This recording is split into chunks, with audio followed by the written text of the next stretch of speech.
El escritor necesita una pluma, el pintor un pincel y el cineasta todo un ejército. Orson Welles. Cine Club UDC Radio. El análisis del séptimo arte. Conducido por Ricardo Chicagelis. Cine Club UDC Radio. La nueva visión del cine.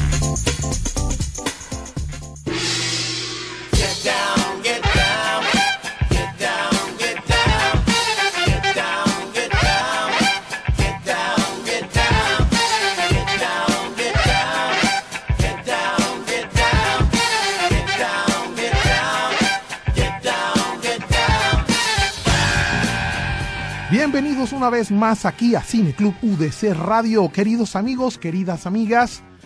Estamos una vez más esta tarde de viernes aquí con su profesor Ricardo Chica de la Universidad de Cartagena para tocar este tema que tanto nos gusta, que tanto nos fascina, como es el cine.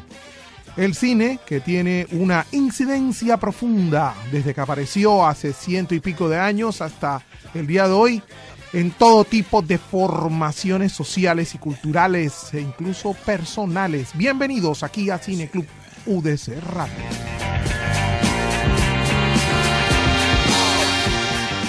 Bueno amigos, el tema que vamos a trabajar esta tarde, que vamos a reflexionar esta tarde, está alrededor de una pregunta y es la siguiente: ¿qué pasa en la mente humana cuando vemos cine?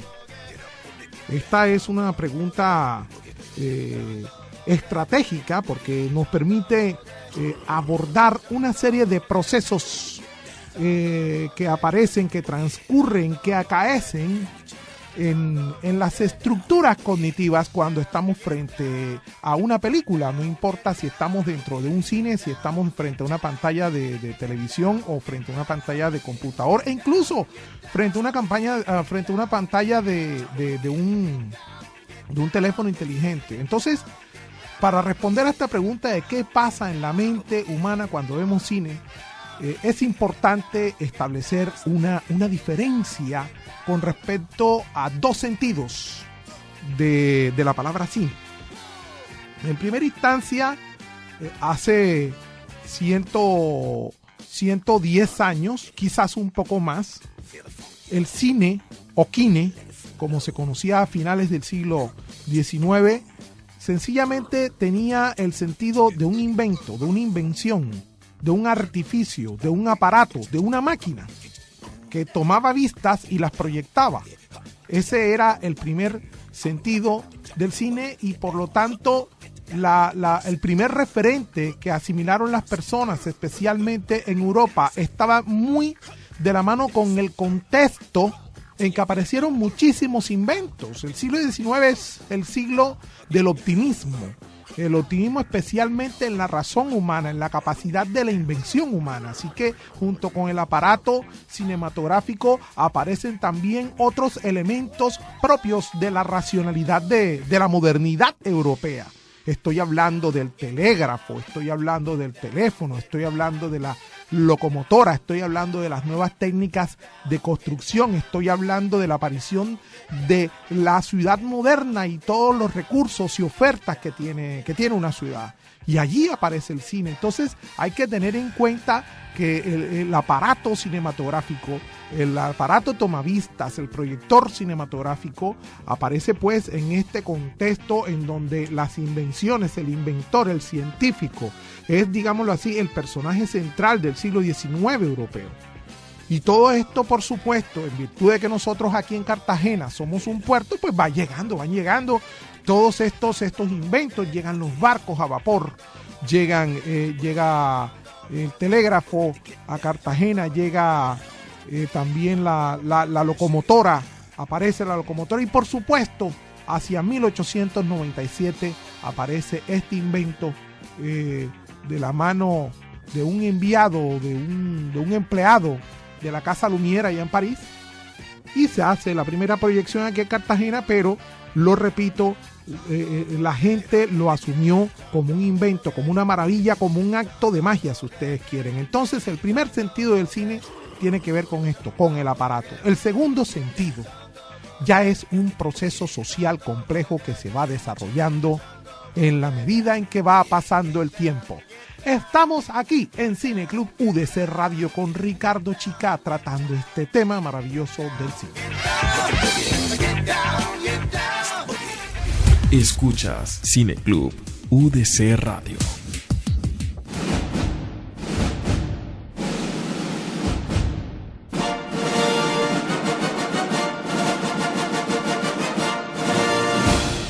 Regresamos aquí a Cine Club UDC Radio. Esta tarde, aquí con su profesor Ricardo Chica, estamos tratando un tema alrededor de una pregunta de qué es lo que pasa en la mente humana cuando vemos cine. Básicamente, estamos estableciendo una diferencia entre el cine como aparato, como invento, y cuando aparece a finales del siglo XIX y llega a Cartagena a finales del siglo XIX, y la aparición del lenguaje cinematográfico. Entonces, lo primero que hay que tener en cuenta es que el lenguaje cinematográfico es un hecho social.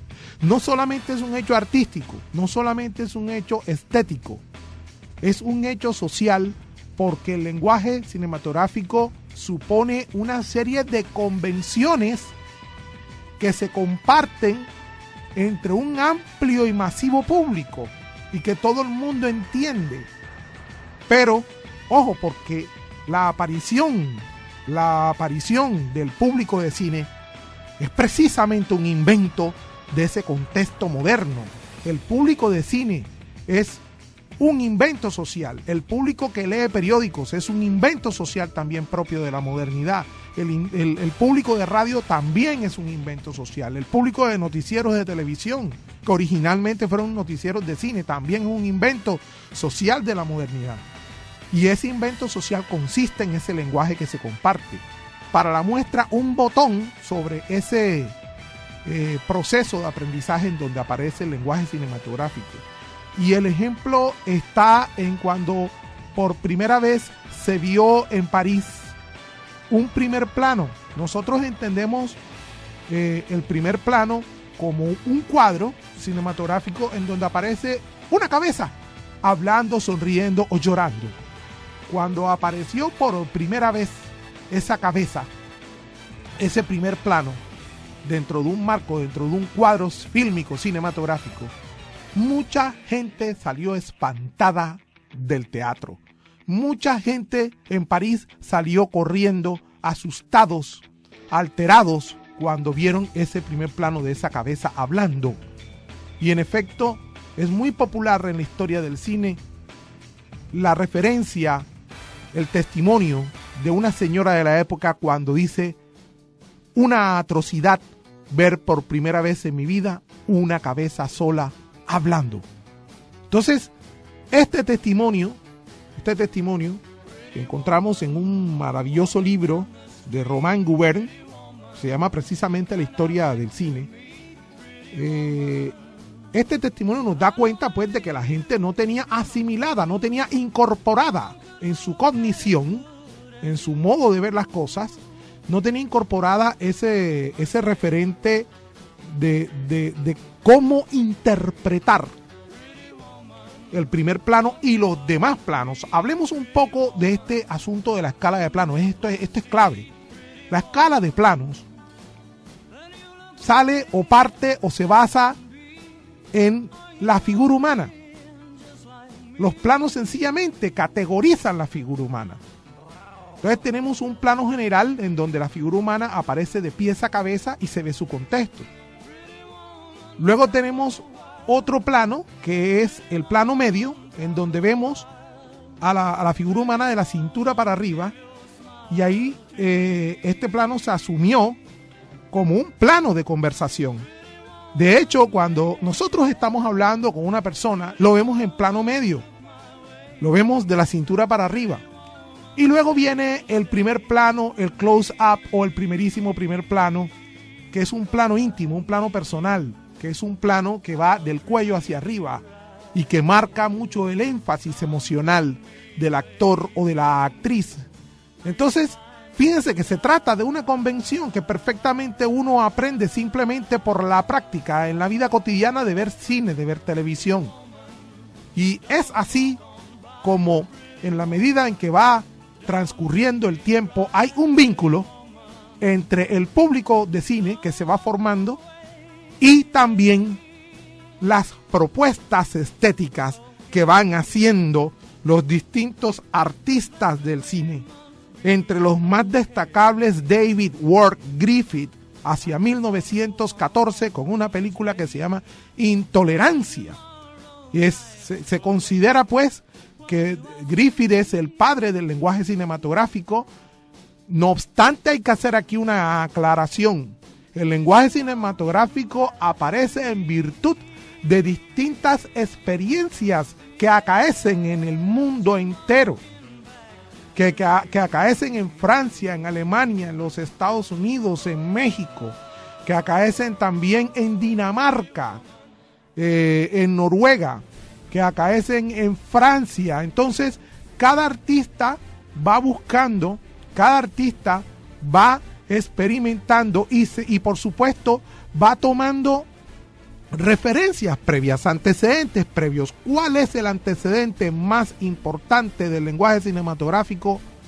Respuesta: la novela. Y por eso es que encontramos en David Ward Griffith un gran exponente de la aparición del lenguaje cinematográfico tal y como lo conocemos hoy, porque entre otras cosas este hombre venía precisamente de la novela y también de elaborar libretos para teatro. Estamos aquí en Cine Club UDC Radio con Ricardo Chica y el tema que tanto nos encanta, ¿cómo es el cine? Ricardo Chica Gelis está presentando Cine Club UDC Radio.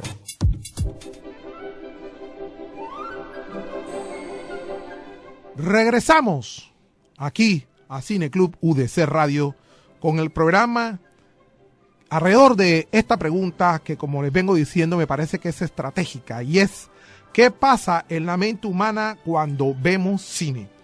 Bien, hemos llegado a otro aspecto que parece que también es importante para responder esta pregunta, y tiene que ver con un término importante que es el de mediaciones. ¿Qué significa una mediación? Normalmente, de manera común, nosotros entendemos la mediación como una especie de conciliación, como una especie de buscar el balance, el equilibrio en medio de un conflicto.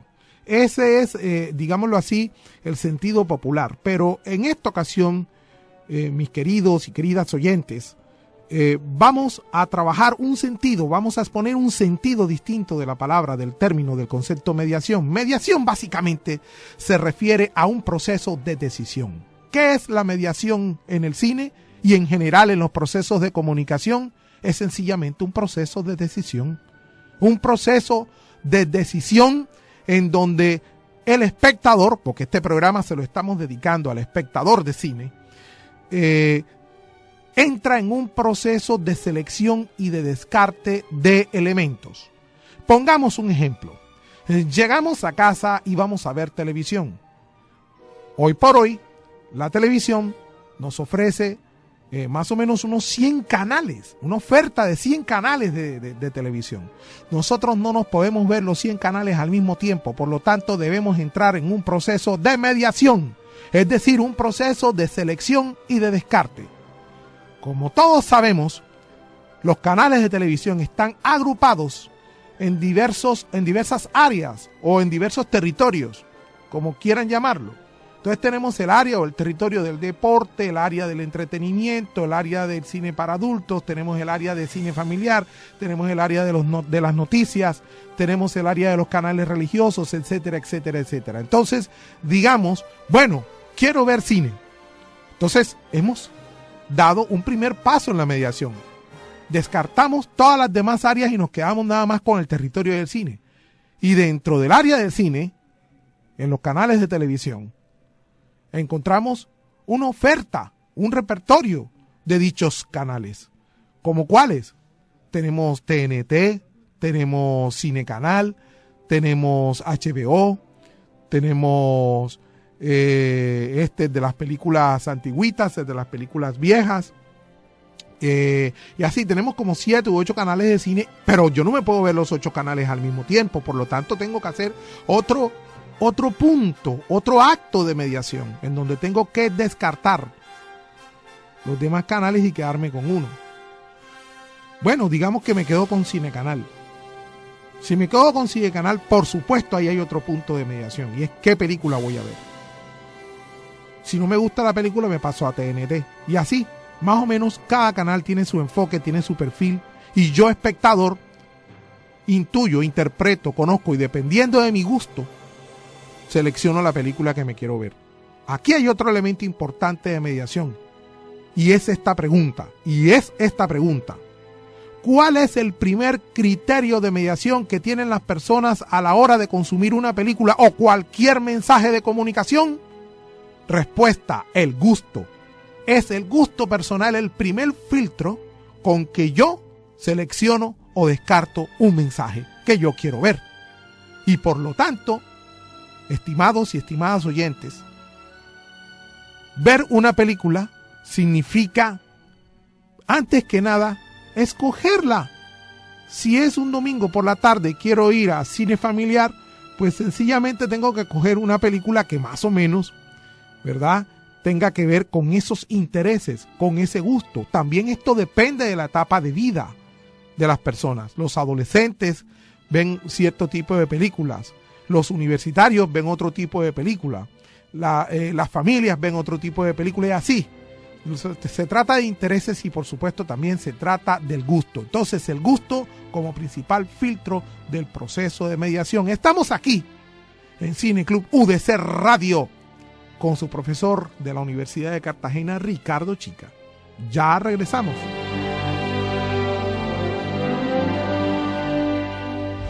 Escuchas Cine Club UDC Radio.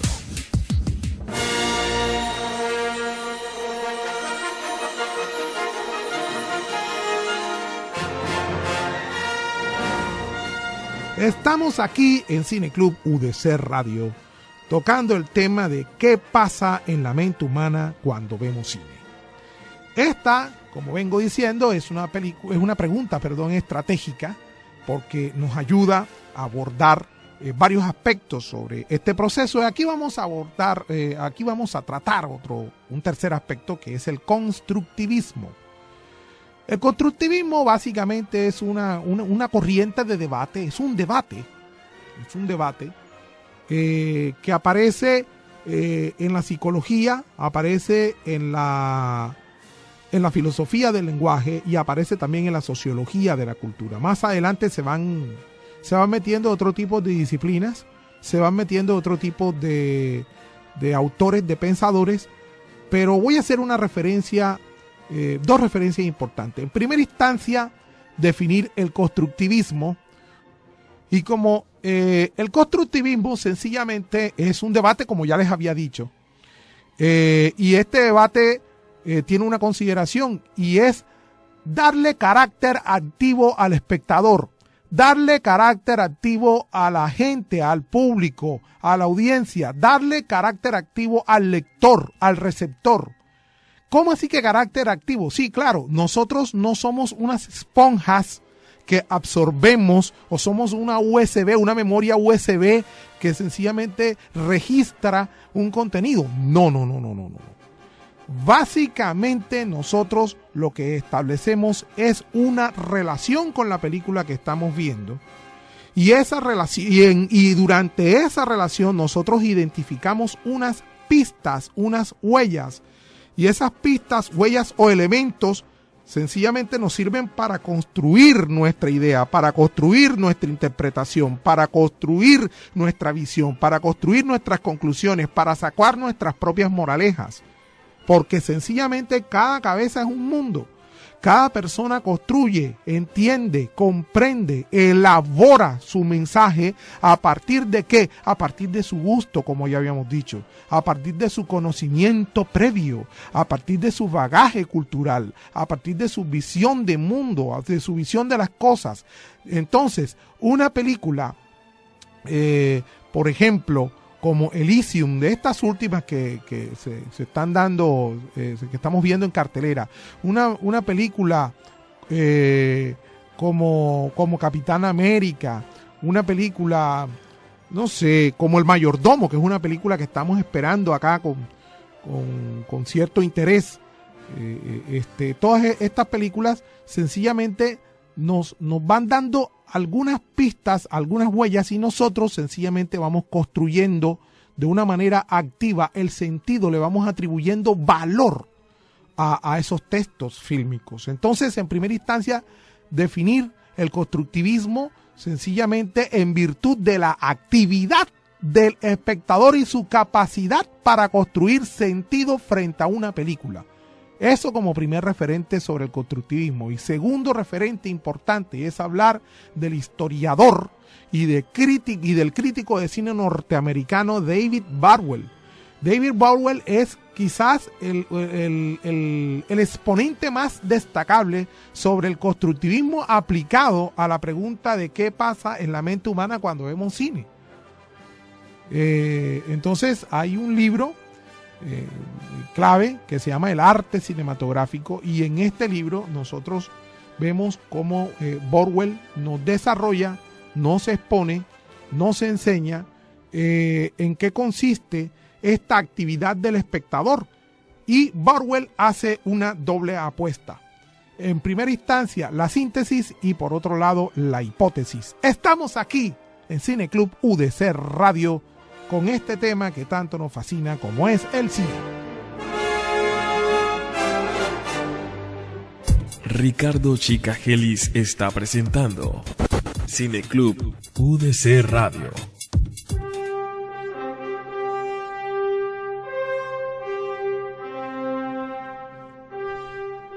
Regresamos aquí a Cine Club UDC Radio con el tema de qué pasa en la mente humana cuando vemos cine. Bueno, queridos amigos, ya para terminar, estamos ya en el tramo final del programa. Vamos a hablar entonces de dos elementos importantes, y el primero es la síntesis. Y es que sencillamente cuando nosotros vemos una película como Titanic, que dura casi 3 horas, nosotros no tenemos esa capacidad, lo repito, de absorber la película en todos sus miles de planos. No tenemos esa capacidad de registrar la película como si fuéramos una memoria, un disco duro, no, de ninguna manera. Nosotros lo que hacemos es sencillamente vincularnos con una premisa, vincularnos con una moraleja, con una enseñanza, y que además esa moraleja, esa enseñanza tiene carácter de síntesis. En otras palabras, cuando nosotros vemos el Titanic, al final, cuando en esa gran historia de amor entre Jack y Rose, en donde Jack muere en ese mar congelado del Polo Norte, aparece entonces la gran enseñanza, y es que el amor es mucho más fuerte y va mucho más allá de la muerte. Y tú te quedas con eso, tú te quedas con la enseñanza, con la moraleja, tú te quedas con la síntesis de la película, tú no te quedas en la mente con las 3 horas de película. Entonces, en primera instancia, eso es una operación mental importante que acaece en el espectador. Acaece en el espectador. Nosotros vamos en búsqueda de la síntesis del mensaje. Y de otra parte tenemos las hipótesis, el lanzamiento de hipótesis. Cuando nosotros estamos viendo una película, nos parece buena la película en la medida en que el director, el guionista y la historia misma nos dan pistas para hacer apuestas o hipótesis sobre lo que va a acontecer. Entonces, es importantísimo. Este aspecto de la hipótesis. Hay una película ya clásica, es un melodrama del director Adrian Lyne. Esta película con Glenn Close y Michael Douglas. Estamos hablando entonces de Atracción Fatal, una película de 1987. Aquí vemos sencillamente un triángulo amoroso. En este triángulo amoroso, un abogado interpretado por Douglas aprovecha que en un fin de semana se queda solo porque su esposa va a visitar a sus papás que viven en otro estado, y en ese fin de semana va a un bar y conoce a esta despampanante rubia que representa la actriz Glenn Close, y tienen un affair muy, muy apasionado, y finalmente uno como espectador queda frente a una expectativa, cuando luego de un tiempo esta señora de la affair que representa a Glenn Close le dice a Michael Douglas: estoy embarazada, tengo algo dentro de mí que te pertenece y tienes que responder por ello. Allí entonces aparece precisamente la expectativa, allí precisamente aparece el conjunto de hipótesis. ¿Cómo va a hacer este hombre para que la mujer no se dé cuenta que embarazó a otra persona? Es de una parte. De otra parte, tenemos otra pregunta, y es si Glenn Close, que este es el caso del amante ocasional, va a denunciar a este marido pecaminoso. Sí, y por supuesto la otra pregunta desde el otro ángulo de este triángulo amoroso, y es si la mujer se va a dar cuenta, si la esposa inocente, abnegada, esta esposa muy decente, trabajadora, amorosa, fiel, se va a dar cuenta de la traición que cometió este indelicado marido. Entonces uno comienza a hacer apuestas, comienza a hacer hipótesis, y en la medida en que haya ese juego de las hipótesis, la película fascina a la gran masa, fascina al público. Bueno, mis queridos oyentes, todo este asunto de la pregunta de qué pasa con la mente humana cuando vemos el cine, sencillamente está vinculado de una manera casi analógica con la estructura del guión. En la medida en que los guiones le den juego, o tengan capacidad de juego, para que las personas se regodeen con las hipótesis, con las apuestas, y además saquen conclusiones significativas y relevantes, estamos sencillamente frente a un placer, a una fascinación, y es el gusto de ver cine. Muchísimas gracias por haberme acompañado. Aquí estoy a la orden en la Universidad de Cartagena. Estamos aquí en Cine Club UDC Radio con Ricardo Chica. Hasta pronto.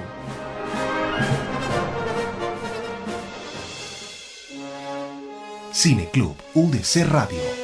Dirección: Marta Amor Olaya. Producción: Gustavo Chicagelis. Técnica: Amílcar Boom Babilonia. Webmaster: José Daniel Castillo Chica. Realización y conducción: Ricardo Chicagelis. Haz parte de este Cine Club. Déjanos sus comentarios en Facebook, Cine Club UDC Radio, o en Twitter, @Cine Club UDC Radio, y comparte con nosotros la nueva visión del cine.